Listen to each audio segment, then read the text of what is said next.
I was just watching Alex's video on Pickguard customization with some really cool stuff that his students were doing with Sharpies and things like that on here. And that is really neat. So if you or your students or a friend has that kind of ability, that's awesome. I would do all that work before attaching your pickguard and before soldering and all, because I think it would just be easier. But if you're in a case like this where you have already soldered it and secured it down, you could easily take it back off, or you could put some painter's tape on here over everything else to protect your body while you're doing this.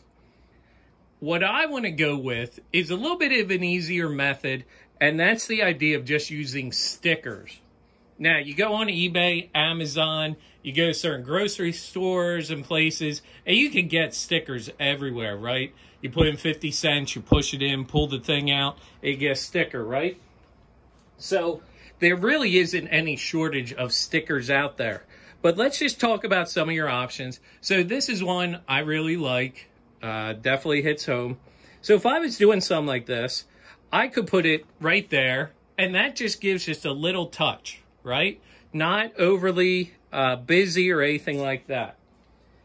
You could think about a theme with your stickers. So like if I do something like this, and maybe a Woodstock music festival kind of thing, and maybe different sizes, and I'm trying to do maybe kind of a peace, kind of hippie vibe.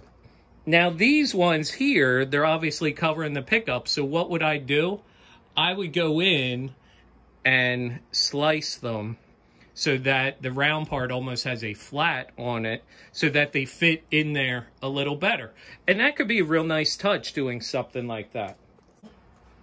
Superheroes or cartoon characters, right? We could definitely do a lot of things with that.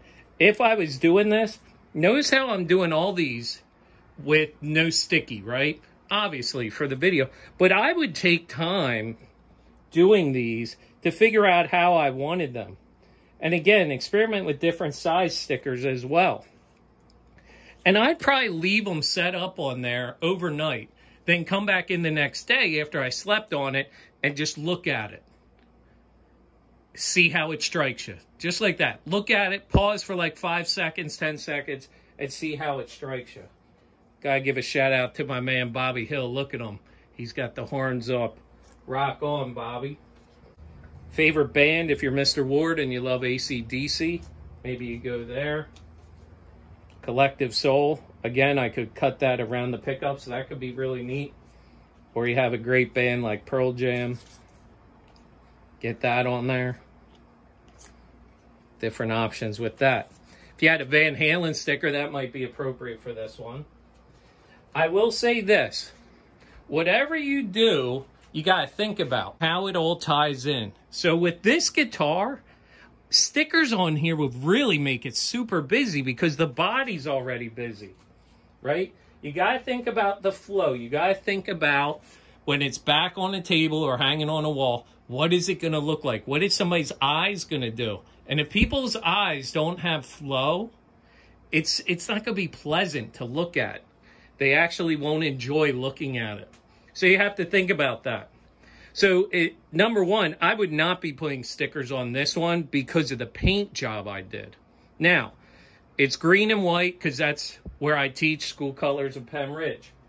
So I happen to have one of these. So my thought is I'm going to take some scissors and X-Acto knife, cut that logo out, and maybe try and get that to fit on there. Now, why am I okay with that? You just said don't do stickers on here. Well, look how it's going to flow, and you can see that already because the colors are all the same, right? If I got reds and other yellows and other colors on here, too much, too busy. Whereas this, and I think I might do that cut around the pickup thing, I think that might look really cool.